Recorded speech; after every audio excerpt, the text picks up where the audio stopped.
Many people are claustrophobic, and with good reason. The mere thought of being trapped in a confined space is enough to incite panic in even the most composed individual. Usually these fears never have any basis, but occasionally people's worst fears come true. From castaways to curious children, we're exploring the stories of people who got stuck in the strangest places.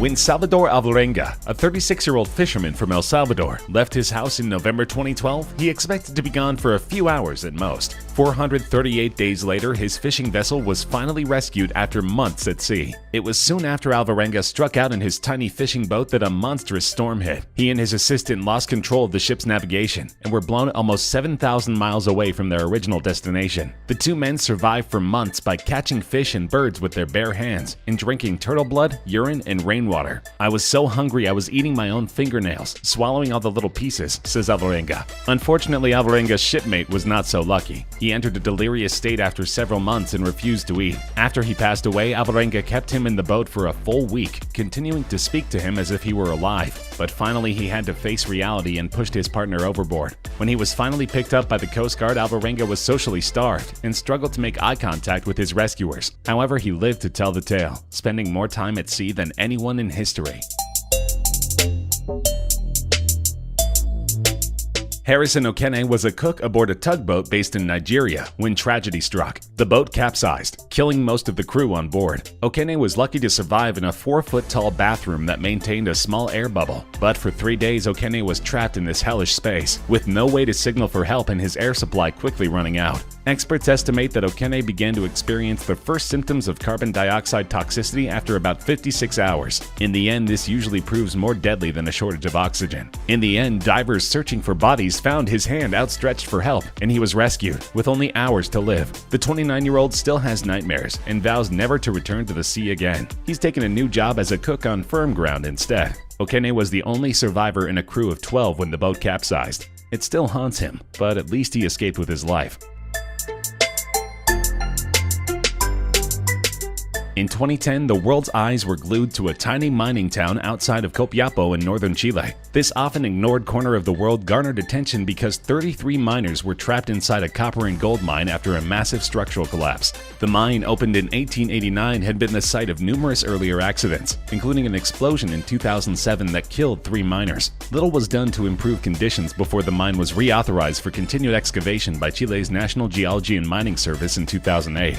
After news of the collapse reached authorities, an intensive, highly orchestrated 69-day rescue operation was put into motion. Complications were numerous. There was another collapse, and for a while all hope seemed lost. But after an ingenious drilling operation was devised, the men were hoisted up individually in a shaft barely wider than their shoulders. There was much rejoicing as they saw daylight for the first time in more than 2 months. Church bells rang out in Chile when the first miner was extricated, and Chileans were glued to their televisions throughout the night, proud of their nation's ability to save the men. Since then, the men have led a lawsuit against the mining company for more than $27 million.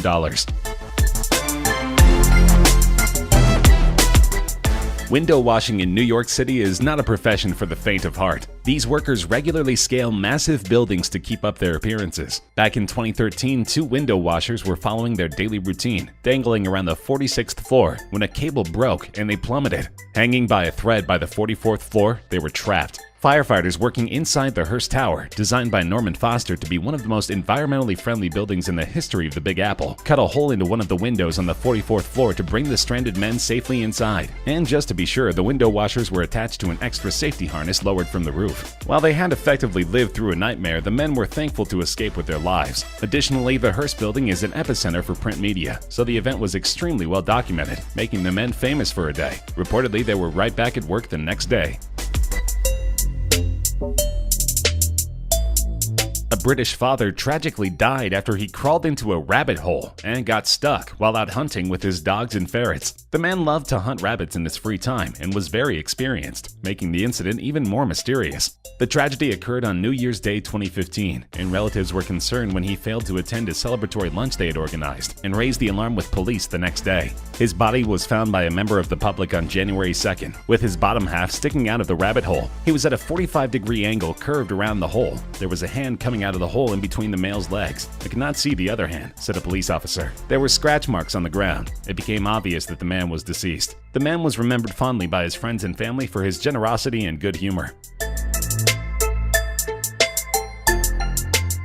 This is another bizarre one. Patrons of a cash machine in Corpus Christi, Texas thought that they were the subjects of a practical joke after pieces of paper with pleas for help came out of the cash slot in place of money. This went on for 3 hours before someone thought to alert the authorities. One handwritten note slipped by the trapped man to a customer said, "Please help. I'm stuck in here and I don't have my phone. Please call my boss." The message included the employee's phone number. The officers who arrived also thought that they were the butt of a joke, but sure enough, they heard faint cries from within the machine. It turns out that an unnamed man was maintaining the machine when it locked on him. Unfortunately for him, his phone was outside, meaning that he needed to resort to handwritten notes to finally find freedom, which the police eventually offered him by breaking down a door. The man went on his way before the media could properly identify him. Back in 2012, a group of Brazilian inmates hatched a brilliant escape plan to bust out of jail. They used a metal pipe from their shower to smash a hole in the wall and slip out undetected. Unfortunately for them, one of the inmates was too big for the hole and became trapped. Because he was only the second of 4 escapees, the other 2 were trapped inside behind him. He was left with his upper body hanging out of the prison while he was trapped by the hole in the wall around his midriff. In the end, it was his own screams for help that alerted the guards to his escape attempt. He was rescued after firemen smashed through the rest of the wall and was then treated for a suspected fractured rib. When police returned him to his cell, they found a suitcase full of clothes in anticipation of his escape. Brazil has notoriously lax prison security. In the same month, 14 other inmates successfully escaped, but in many cases, this is due to widespread corruption. Prisoners can effectively buy their own freedom if they talk to the right guard. However, this has raised concerns because many prisons are near to schools. A 3-year-old Irish boy simply couldn't wait to win a toy from a claw machine in the small town of Tipperary. Jamie Bracken Murphy was disappointed not to win a toy as he played the notoriously difficult claw game and decided to climb inside in order to get his loot. Unfortunately, after scooting inside, he found himself trapped behind the glass, unable to get out. His dad said he was sitting with Jamie's 5-year-old brother Shane before hearing muffled complaints behind him. "I turned around and just see Jamie's face looking out from behind the glass. I wasn't surprised at all, really. He's a very mischievous, sharp kid who's always pushing boundaries. He was inside for about 10 minutes and was worried for maybe 10 seconds at the start, but then he just found it hilarious." The staff searched for a key while an off-duty fireman ultimately saved the day and rescued the boy. When interviewed, Bracken Murphy said he wasn't embarrassed or upset. In fact, he was ready to laugh at the absurdity of the whole ordeal.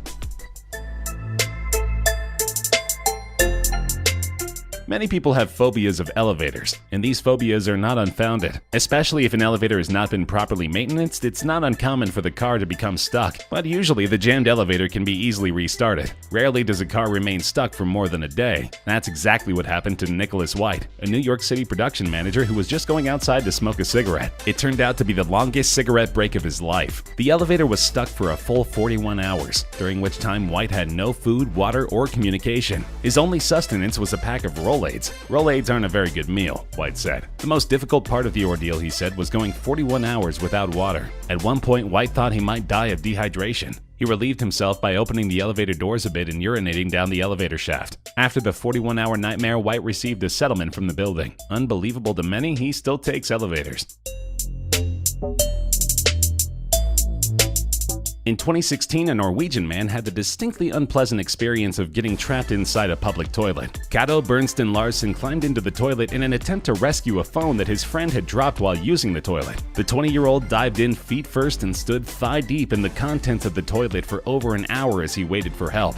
"I was obviously slim enough to get into it, but not slim enough to get out. I was down there for 1 hour, and it was very unpleasant," Mr. Larsen told a local news agency. The toilet is not connected to a sewer, and its contents are only emptied once a year. It took 4 firefighters 10 minutes to demolish the outhouse toilet, which is now out of service. "It was disgusting as hell. The worst thing I've ever experienced," he recounted to local media outlet VG, adding animals were down there too. Despite the unsanitary conditions, Larsen left in relatively good health.